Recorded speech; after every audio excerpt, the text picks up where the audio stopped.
감사합니다. 착석해 주십시오.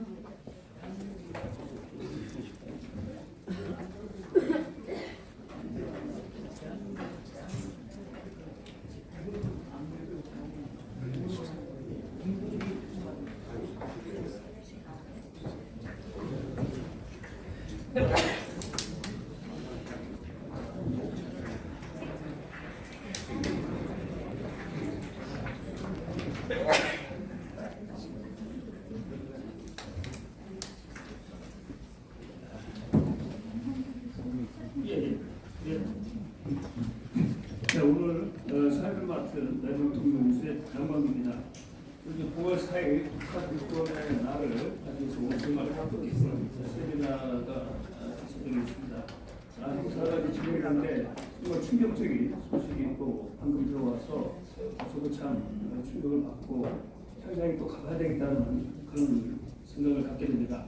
그래서 우리가 그래도 정해진 세미나니까 진지하게 잘 논의를 하고 이 문제를 가지고 국민들에게 밝혀서 정말 북한 인권 또 지금 이런 문재인 정부의 정말 이건 뭐 국제 국가에 떠나서 어떻게 보면 이게 북한보다 더한 북한은 그래도 각국으로 예정된 어떤 국제를 가진 경우는 뭐 그런 순서도 없어요. 그런 충격을 받았습니다. 자, 우선 오늘 이렇게 깊은 자리를 마련했듯이 우리 공화당의 한명주 의원님 또 조은진 의원님께 감사를 드립니다.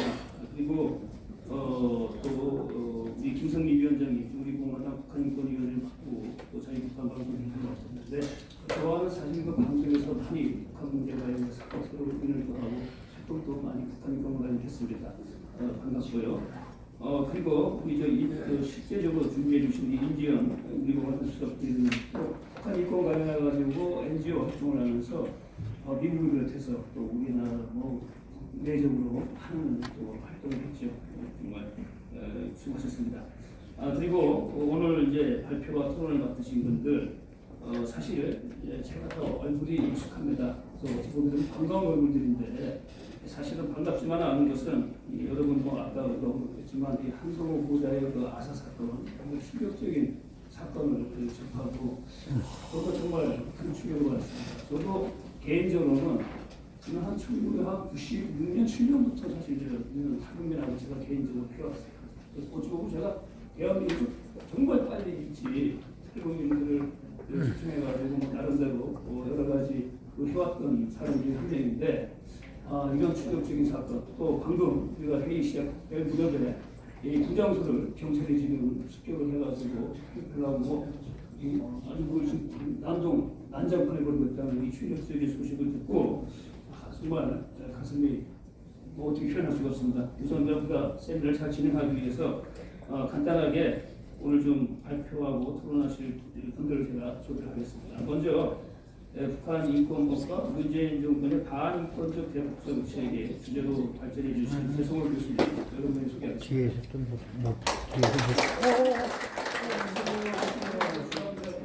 법학을 지고 계시고 배성호 교수님은 우리나라의 대표적인 헌법, 남북 간의 법률을 비롯해서 최고의 권위자입니다. 저와도 많은 부분에서 같이 활동을 해왔고 제가 항상 존경하는 우리 또 선배 교수님이신데 오늘 또 이렇게 좋은 주제로 뜻있게 발표를 해주셔서 고맙게 생각을 합니다. 또 토론을 맡으신 분들도 수고하겠습니다. 김은강 대표님 NKC 식인연대부 현재 우리 공화당 북한인권위원회 위원입니다. 김은강 대표님 NKC 식인연대를 구성해가지고 오랫동안 북한인권 관련해서 북한 또 내부 소식을 전하는데 아주 중추적인 역할을 하셨죠. 저하고도 사실 또 많이 활동을 했습니다. 방송에서도 많이 나가고 또 건강이 악화돼가지고 걱정을 많이 했는데 이렇게 보니까 얼굴 많이 건강하고 있고 많이 회복되신 것 같습니다. 그래서 북한 대박의 그날까지 활동을 부탁드리겠습니다. 또 토론을 맡으신 이해란 박사님 아마 뭐 일 때문에 잠깐 보는데 잠깐 나가서 좀 이따가 제가 소개하겠습니다. 우리 최종훈 대표님 북한 인민해방 전선을 맡고 계신데 또 잠깐 나간 것 같습니다. 그 세 분은 아마 지금 방금 발생한 사태 때문에 뭔가 통화를 하고 계속 밖에 계신데 제가 이따가 토론할 때 개별적으로 제가 소개를 하도록 하겠습니다. 그럼 지금 먼저 최성훈 교수님의 발표문을 듣도록 하겠습니다. 최 교수님 부탁드리겠습니다.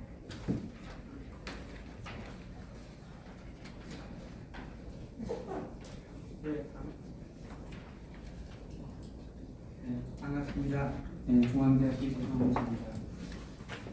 내일이 북한인권법 시행된 지 만 300년 되는 날인데 정말 북한인권법 제정에 대한 현 정부의 입장이랄까 태도가 잘 나타나고 있는 것이 바로 이 정부의 반인권적인 정책이랄까 인권 정책이 아닌가 싶습니다. 아시다시피 여기 또 탈북민도 많이 계신 것 같은데 저는 북한은 하나의 거대한 감옥이라고 생각하고 있고요. 또 지상에 이 지구상에 지옥이 있다면은 북한의 정치 공식이 나타난다 그런 생각을 갖고 있습니다. 그래서 국제사회도 다 인정하고 있는데 이 북한 인권 상황은 세계 최악 중에 최악이다. 월스트 오브 월스트라고 이렇게 국제사회에서 평가를 내리고 있고 또 유엔 총회도 2015년부터 작년까지 14차에 거쳐서 매년 북한에 대해서 인권 개선을 촉구하는 그런 결의를 채택하고 있죠. 이렇게 피우는 거. 네. 그런데 현 정부는 사실은 인권 개념이 없는 것 같은 그런 대북 정책을 펴나가고 있다 이렇게 보여지고 인권이 없는 대북 정책은 저는 전륜발이고 불균형적인 정책이다. 그리고 인권을 얘기하지 않으면은 이 통일의 방향이 어디냐? 자유민주 통일이냐? 저는 아니라고 봅니다. 그와는 다른 방향으로 흘러갈 가능성이 많다. 그렇게 생각하겠죠. 네, 오늘 문재인 정부의 북한 인권 정책을 평가하기 앞서서 대한민국의 국가기본법이 헌법의 정신, 헌법에서는 어떤 입장을 취하고 있는가를 먼저 말씀을 드리면 북한 인권과 관련 있는 헌법 규정은 헌법 제3조 영토조항, 그리고 제4조 통일조항, 제10조 국민의 기본권 보장조항 이 세 가지 조항을 대표적인 관련 조항으로 정리했습니다. 영토조항에 따르면 북한 주민도 대한민국 국민의 일부로 간주된다 이렇게 보는 것으로 우리 헌법 제3조나 내공을 취하고 있습니다. 그 다음에 통일조항인데 그 제4조에서는 뭐라고 주장하고 있냐면 대한민국은 통일을 지향하며 자유민주적 기본 질서에 입각한 통화적 통일 정책을 수립하고 이를 추진한다 이렇게 되어 있어요. 그러니까 자유민주적 기본 질서에 입각한 통일 이거는 내용적으로 자유민주주의고 또 그 방법, 수단, 절차도 자유민주적이어야 된다 이런 거거든요. 억압적이거나 반법치국가적이거나 문제는 인권무시적이다 이런 건 안 되는 것이죠. 근데 우리가 이 자유민주적 기본 질서에 입각한 자유민주 통일을 하려면은 현재의 그 수령 독재 체제 유일사상 체계하고 자유민주 통일할 수 있을까요? 북한하고 간에 이렇게 성급적인 이념을 갖고 하나가 되기 어렵겠죠. 그럼 어떻게 북한을 변화시켜야 되는데 그 변화시키는 방향은 북한 인권 개선과 민주화, 체제 개혁과 개방, 또 시장화 정보화 이런 방향으로 가야죠. 보편적인 세계사의 흐름에 맞닿는 그런 방향으로 나가야 된다. 그런 방향으로 북한을 변화시킬 때 우리가 자유민주 통일도 가능하고 평화 통일도 가능한 것이다. 이렇게 볼 수 있겠죠. 그다음에 헌법 제10조는 뭐냐면 국민기본권 보장조항인데 이렇게 되어 있어요. 모든 국민이 인간으로서의 존엄과 가치를 가지며 행복을 추구할 권리를 가진다. 국가는 개인이 가지는 각 개인의 대한민국 국민 하나하나가 갖는 그 말이죠. 거기에 북한 주민도 포함이 되니까 결국은 뭐냐? 국가는 개인이 가는 불가치 및 기본적인 권을 확인하고 이를 보장하는 문을 짓다. 이거는 결국 뭐야? 국가는 대한민국 국민의 일부인 북한 주민의 인권을 확인하고 보장을 문을 짓다. 이 말입니다. 이 내용이 헌법에 담겨 있는 거, 헌법의 정신이다. 이때 국가는 국가를 구성하는 여러 가지 기관들이 있잖아요. 정부, 국회, 법원, 헌법재판소, 국가인권위원회 지방자치단체를 포함하는 모든 국가기관이 바로 북한 주민의 인권을 정리하고 보장하고 할 의무를 진다는 얘기입니다. 따라서 우리가 이 헌법 조항에 비춰볼 때 북한 문제, 인권 문제에 침묵하고 회피하고 거론하지 않고 개선 노력하지 않으면 이거는 헌법 정신의 반헌법적인 또 아까 언급이 있었지만 우리나라의 2005년에 북한인권법이 그 당시 한나라당에 처음 발의했는데 2016년 만 11년 넘어 아까 이제 가까스로 박근혜 대통령께서 정부 때 이제 통과가 됐잖아요.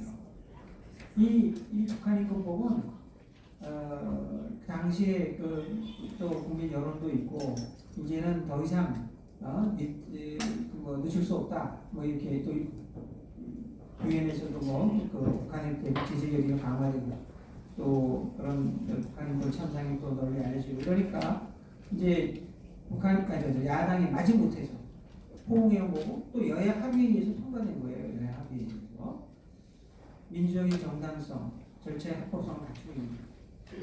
그래서 이 북한인권법은 헌법 제3조, 제4조, 제10조의 정신을 반영하고 구현하고 있는 법률이다. 그러니까 헌법과 법률에 따라서 대한민국의 국가공무원, 정부, 대통령은 어떻게 됩니까? 이거를 준수하고 시행을 해야 돼요. 충분하고 전면적으로. 근데 이 정부 안 하고 있어요. 그래서 한마디로 얘기하면 현재 반헌법적이고 또 반법률적인 그런 상황이 전개되고 있다. 이렇게 봐야 되겠죠. 그리고 저는 이제 여기서 통일 정책에서 왜 북한 인권 개선이 중요하냐? 이거는 좀 국민을 대두하고 또 여러분들 우리가 다 아는 것이지만은 되게 정리할 필요가 있잖아요. 인권은 인류 보편의 가치잖아요. 그런데 세계 최악의 북한 인권 상황에 대해서 이거를 회피하고 외면한다. 이건 결국 뭐냐? 북한 주민들로 하여금 김정은 정권 포괄적인 통치하에서 계속 살아라. 그것을 강요 혹은 방조, 방치 이렇게 하는 거죠. 이거는 그 자체로 비도덕적이고 반인륜적이고 말이죠. 독재자를 비호하고 협력하는 거예요. 그렇죠? 이건 뭐 헌법이나 보편적까지를 떠나서 이거는 굉장히 반도덕적이죠. 이 북한 독재자인 북한 주민들은 계속 굶어 죽고 기한 현상에 있고 억압과 통치에 살고 마음대로 말하지도 못하고 마음대로 말하지도 못하고 말이죠. 그렇게 살도록 강요하는 게 이게 맞냐 이거죠. 인간의 양심에 이건 반하는 거죠. 반인륜적인 거죠. 그리고 모든 북한 문제의 근원 뿌리는 수령 독재, 인권 탄압, 인권 문제 있고 북핵 문제, 뭐 무슨 부자 세습, 대남 도발, 또 국제 인권 규범 무시, 북박 통치, 폐지적 고행령 다 보면 수령 독재, 유일 주체 사상, 유일 주체 사상은 하나의 사상만 가지라는 거. 그런 반인권적이 어디 있습니까? 기밀성을 하나님으로 떠받치고 말이야. 유일 사상만 가져라. 인간의 내면 세계를 장악하고 로봇화시키는 거 아닙니까? 그런 거에 반인권적이잖아요. 그리고 우리가 북한을 그런데 아까 자유민주 통해서 북한을 변화시킬 수 있는 수단이 그렇게 많지 않아요. 많지 않은데 굳이 몇 가지가 있는데 그 바로 북한인권이네. 북한인권이라고 하는 이 허도 또 저는 그냥 정보 그다음에 장마당 또 유엔의 대북 제재 또 저는 뭐 특정 종교에게서는 지하교육 뭐 이런 것들이 우리가 북한을 변화시킬 수 있는 수단이에요. 이 정부는 교류협력 갖고 북한을 변화시킨다고 하는데 지난 거의 30년 동안 해봤잖아요.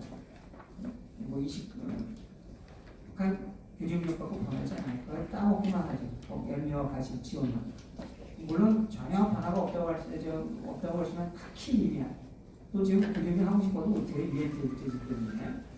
그래서 우리가 이런 것들을 잘 살피는 그것이 대북적 교류협력이나 뭐 정상회담이나 대화 남북대화는요 사실은 평화 공존 혹은 평화 관리 차원의 정책들이지 통일 정책이라고 말하기 어려운 점들이 있어요. 그런 평화 공존의 중환점을 두고 있는 통일 정책의 요소예요. 우리가 인권이 없는 대북 정책은 그건 통일을 안 하겠다는 것과 별 차이가 없는 것 같아요. 그건 결국 자유민주 통일이 아닌 거죠. 결국 뭐냐? 영광주의 통일, 민주주의 통일, 사회주의 통일을 염두에 두는 사람들은 북한 인권 개선 없이 민족 공조하고 인도적 지원하고 뭐 평화 문제 얘기하고 그러는 거예요. 그러니까 우리가 자유민주 통일로 가기 위해서는 북한 인권 개선은 반드시 이루어야 돼요. 그리고 우리가 지금 말이에요. 여러분들은 북한에 내려오신 분도 있고 지난 4, 50년 북한의 행태를 보고 아는데 자라나는 젊은 세대들은요 북한에 대해서 몰라요. 너무 몰라요. 그래서 뭐냐 이들에게 올바른 대국관, 통일관, 인권관을 향해하려면은 이 사람들은 북한 인권을 얘기 안 하면서 우리 사회에서 말이죠 그 집회 시위 말이에요. 그 인권만 얘기하고 그거 절저하게 집회 시위 관련해서 인권 탄압한다고 그러잖아요. 대한민국에 대해서는 무질서할 정도로 방종할 정도로 인권을 강조하면서 세계 최악의 국가 인권을 침묵하고 있어요. 이건 뭐냐?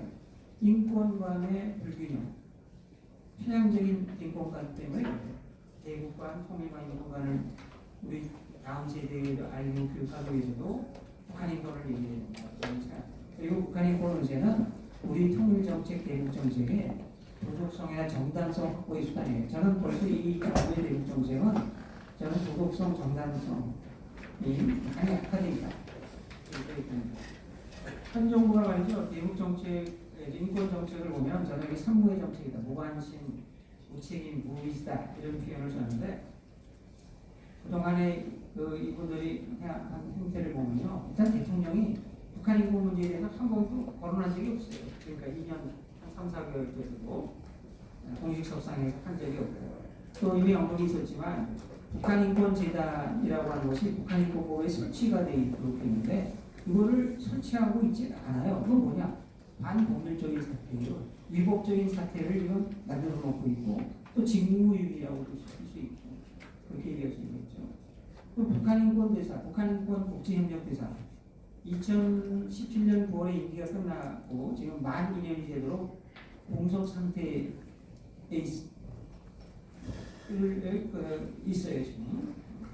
그다음에 한동안 하더니 금년 3월 이후에 또 통일부 북한인권 증진 자문위원회를 두도록 되어 있는데 북한인권법에 제5조에 두도록 되어 있어요. 둘 수 있다가 아니라 둔다 이렇게 되어 있어요. 그런데 야당에서 추천을 했는데 여당이 추천을 안 해갖고 지금 구성이 안 되고 있어요.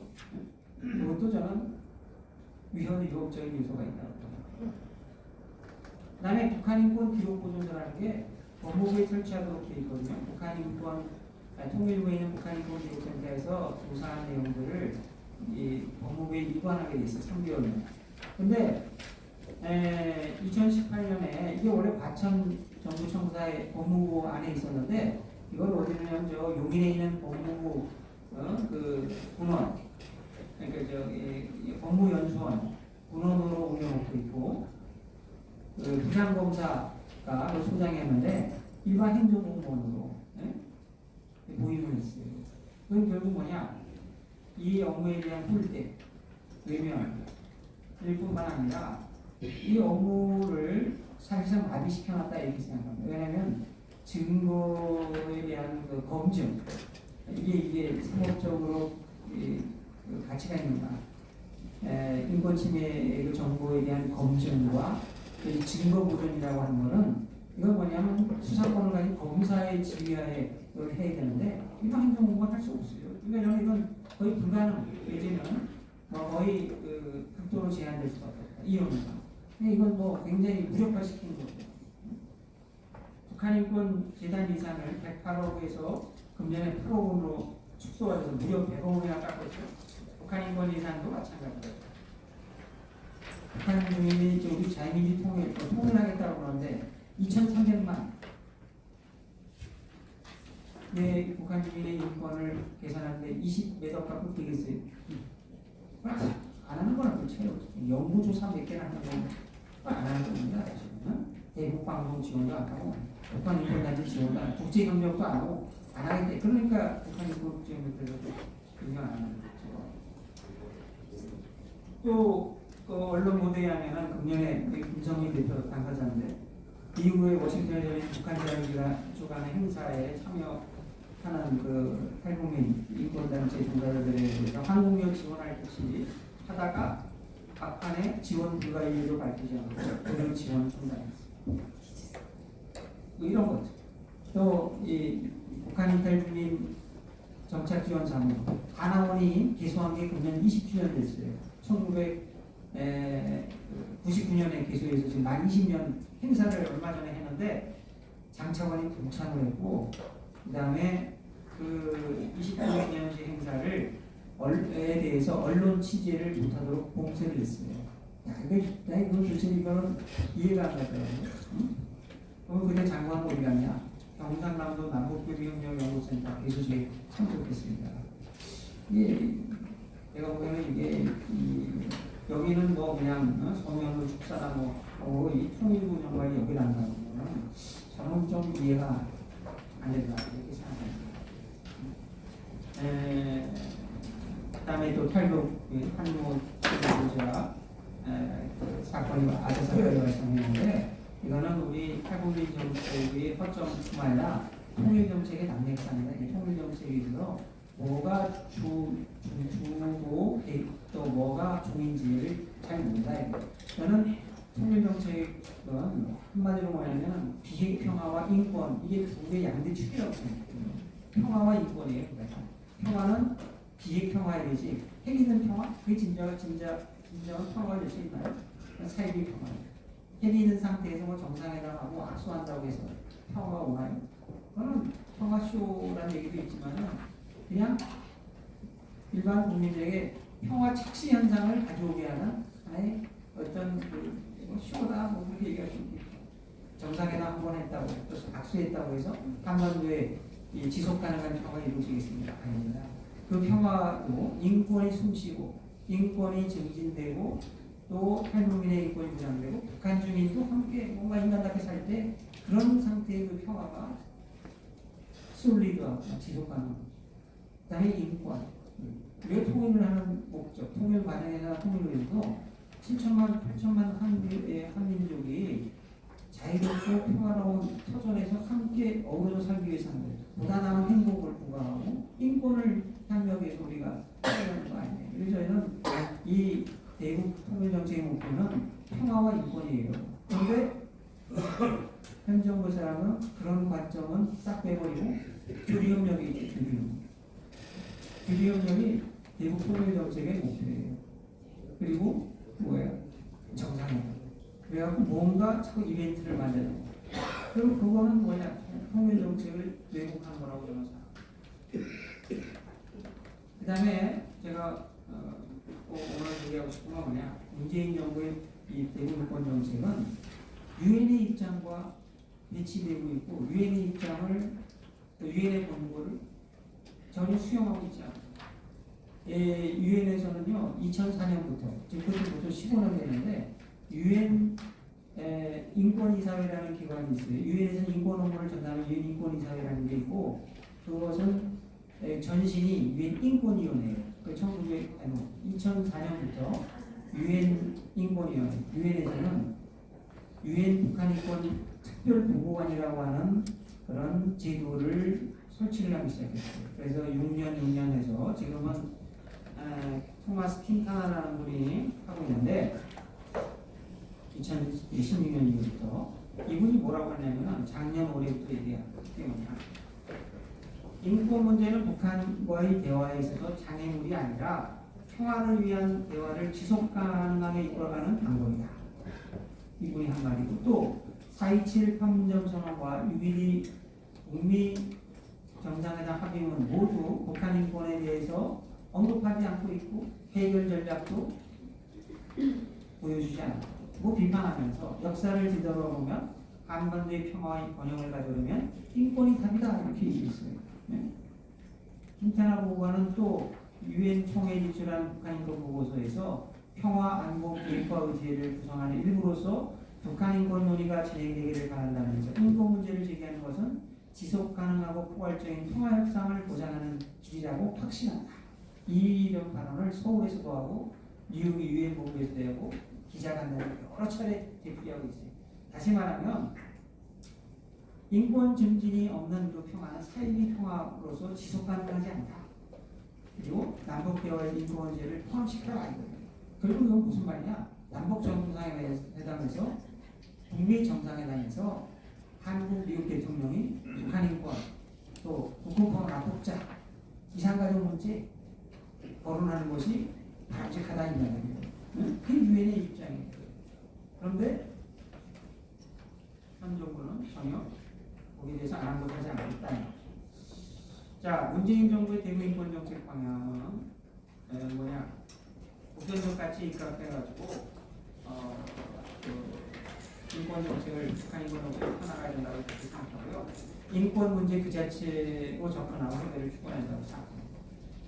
그리고 우리가 인권 문제에 관련해서 이 명분이 있잖아요. 그러니까 당당하게 나가요. 저자세, 비겁화가 필요 없고 당당하게 됩니다. 그리고 뭐냐? 인권 개선을 위한 수단에는 여러 가지가 있어요. 소프트한 수단도 있고 하드한 수단도 있고. 그래서 뭐냐?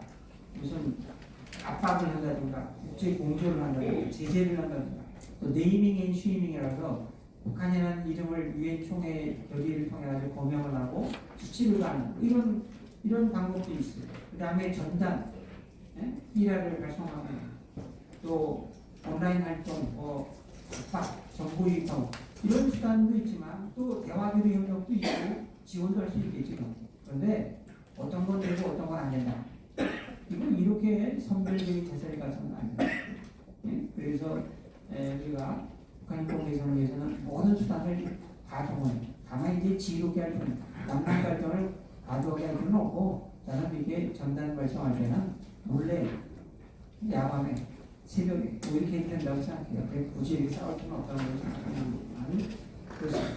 그리고 또 뭐냐 국내 인프라를 구축해야 돼요.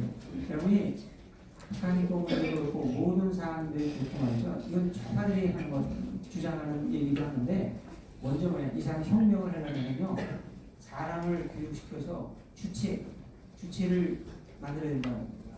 하나하나 사람을 키운 다음에 이제 네트워크를 이용해서 협력을 하고 그리고 뭐냐면 혁명 역량을 강화해야 된다고 얘기해요. 그러니까 저는 얘네들이 이제 그렇게 해서 오늘날 지난 60, 70년 동안에서 북한과 남한의 종북들이 잘해서 오늘 대한민국 상황으로까지 만들었다고 생각하는데 북한 인권도 바로 그런 북한 인권 개선 역량을 우리가 키우기 위해서는 그런 노력들을 해야 돼요. 그 단시간 내에 이루어진 게 아니라 지속적으로 해야 된다고 생각해요. 북한 인권 교육도 해야 되고 전문가 양성 프로그램 해야 되고 또 이를 위해서 북한 인권 재단도 빨리 조속히 출범을 시키고 또 필요한 여러 가지 인적 물적 지원을 해야 된다고 생각합니다. 그리고 북한이 왜 과거에는 전단 보내는 거에 대해서 또 확성기 방송하는 거에 대해서 반발하고 말이죠 비난하고 있겠습니다. 효과가 있기 때문에 거예요. 그래서 우리가 대북의 대북 정보와 자유화 프로그램을 체계적으로 지속적으로 실시해야 됩니다. 그래서 은밀한 공개적인 다양한 수단을 다 사용해야 된다고 생각하고 또 유엔 등 국제사회에서 관련 국가들하고 협력하고 또 NGO들 간의 국제협력도 해야 된다고 생각하고요. 그다음에 그 유엔에서 2014년에 COI라고 해서 그 북한 인권 보고서가 나온 이후에 그 흐름이 바뀌었잖아요. 뭐냐면 북한 인권 핵심 가해자들 김정은을 비롯해서 거기에 핵심 지도층이 있는데 이들에 대해서 accountability 책임 규명 이들의 책임이 있다 이거지. 이거를 규명하고 향후 이들의 책임 추궁을 위한 여러 가지 자료를 확보하고 추적해 나가자.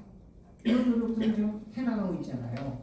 그래서 우리는 유엔 북한 인권 상회에도 그런 노력들을 하고 있고 또 통일부 또 법무부에서 하게 되면서 우리 정부 이거 못하고 있잖아요. 그러면 이거를 북한 현 정부에 대해서 왜 법대로하냐라고 비판하고 시행하도록 하고 또 그걸 따져 묻고 국정감사에서 자료 내놓고 뭐하고 다그치고 그 다음에 NGO 차원에서 할 수 있는 거를 또 얘기하고 또 보완하고 또 유엔 북한 인권 사무소 활동을 또 보조하고 협력하고 또 이거에 대해서 국제적인 관심 보조시키고 이런 노력들을 우리가 해야 돼요.